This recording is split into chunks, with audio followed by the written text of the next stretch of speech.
The wind never stopped crying across the prairie that night. It moved through the tall grass like a whisper of something that used to be alive, something that still remembered her voice. Jacob Harlow sat on the porch of the ranch he had built with his own hands, a letter trembling between his fingers. The ink was blurred where his thumb had rested too long. Her words, her final words, were written in the soft, unsteady script he had come to know as well as the lines on her face. "Don't look for me, please. I don't want you to see what I've become." That was all. No farewell, no reason, no trace of where she'd gone.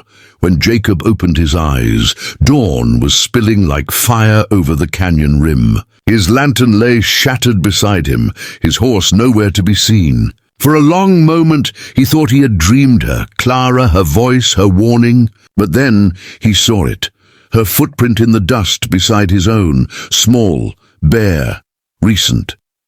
He stood slowly, brushing the sand from his coat, and stared into the darkness where she had vanished. The air felt wrong there, heavier, colder, as if it carried secrets it wasn't meant to share. He followed the footprints until they disappeared into the riverbed. The water ran shallow, darkened by the red clay, and somewhere beneath it he saw the glimmer of something metallic. A locket, hers. Inside was the photo they took on their wedding day. Edges curled, his face nearly worn away from being touched too many times. The other side was different now, scratched, freshly engraved. "Forgive me." Jacob's hand trembled. Clara had been here, alive, only days ago. He set up camp near the mouth of the hollow that night, unable to leave, unwilling to believe. The wind whistled through the canyon like a dirge. Every now and then, he thought he saw movement by the rocks, a figure too tall, too thin, slipping through the shadows. Once he heard laughter, soft, broken, like someone remembering how to weep. He loaded his rifle and stared into the fire, whispering her name until the embers faded. But the night answered back with something colder. "You can't save her, Jacob," the wind seemed to say. "You can only follow." The next morning, he found the first grave. A crude wooden cross, half buried under the stones. The name carved into it froze his blood. Clara Harlow. He fell to his knees. His mind spun, refusing the truth. "No," he muttered, tracing the letters with shaking fingers. "No, not yet. Not her." But beside the cross lay another sign, a woman's shawl still warm from the sun, and fresh footprints leading deeper into the hollow. It didn't make sense. She was dead, and yet she walked. The stories whispered through every saloon and ranch camp about Widow's Hollow came rushing back. Women lost to grief, bound to the canyon by the sins of those they loved. That night, the storm rolled in from the north. Lightning tore open the sky, and Jacob saw her standing on the ridge again, hair whipping like black silk, her white dress streaked with mud and blood. He called her name, but the thunder swallowed it whole. Then she turned her face toward him and smiled. It was not a human smile. Something else lived behind that expression, something ancient and waiting. "You shouldn't have come," she said again, her voice echoing from everywhere and nowhere. "This place remembers what you did." He froze. "What I did?" But the wind answered for her, carrying with it a sound that broke him, the cry of a newborn child. Jacob's breath caught in his chest. No one knew but him and Clara. The child had been lost in childbirth, buried behind their cabin under a willow tree. The night she vanished, she had whispered through her tears, "If you'd listened. If you hadn't made me." He hadn't understood then. Now standing in that cursed canyon, he did.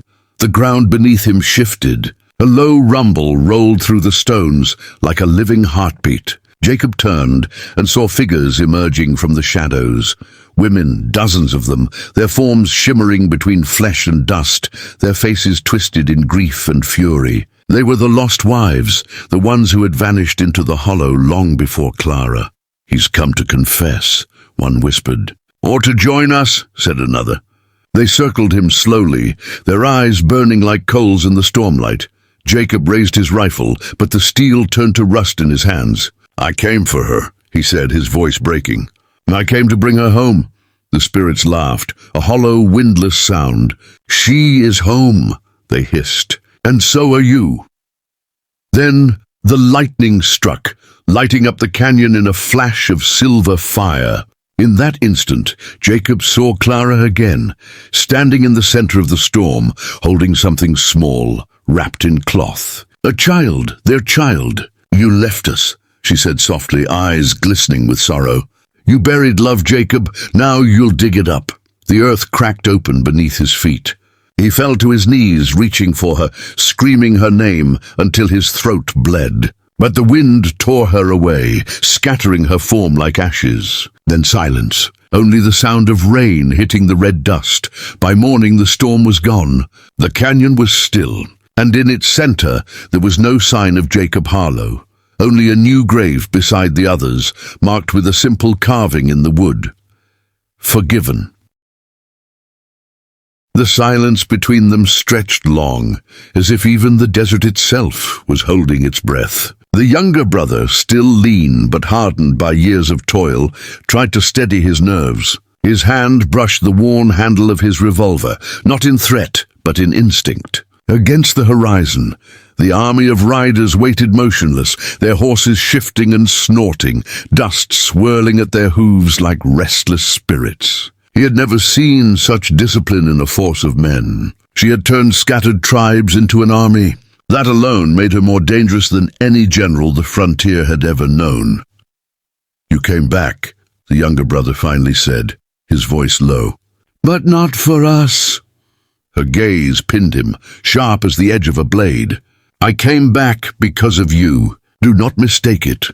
The older brother, broader in the shoulders, weathered in face, stepped forward, eyes narrowing as he searched her features. Beneath the war paint, beneath the feathers and the leather armor, he still saw the girl they had sheltered, the one who used to sit by their fire humming soft Apache songs while the coyotes howled outside. But now she carried herself with the bearing of a queen, a war chief cloaked in destiny. "You carry an army behind you," he said. "What do you expect two poor men to do against the weight of it?" Her lips curved into the faintest smile, not of mockery, but of certainty. "I expect you to remember."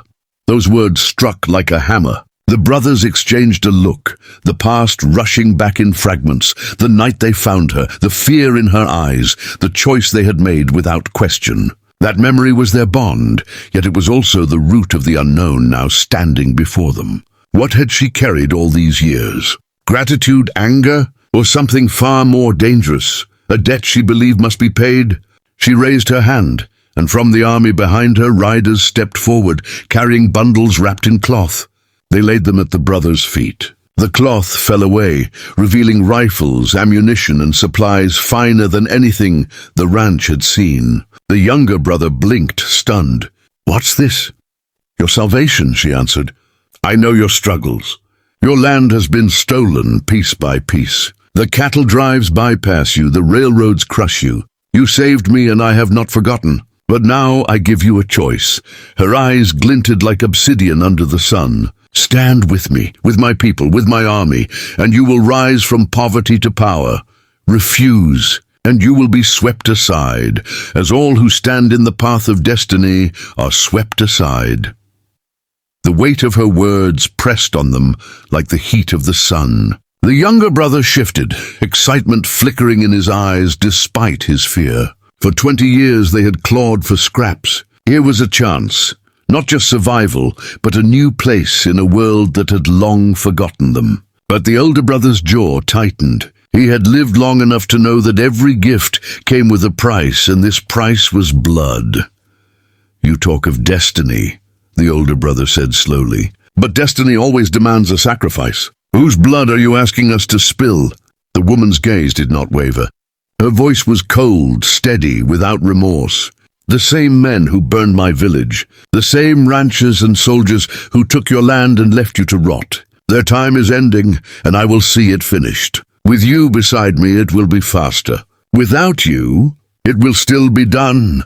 The desert wind rose, carrying the scent of dust and sage. The brothers stood in its whisper, torn between the weight of loyalty and the threat of war. One remembered the girl they had saved. The other saw only the storm she had become. And in the space between them, a choice began to take shape, one that would decide not just their lives, but the fate of the land itself.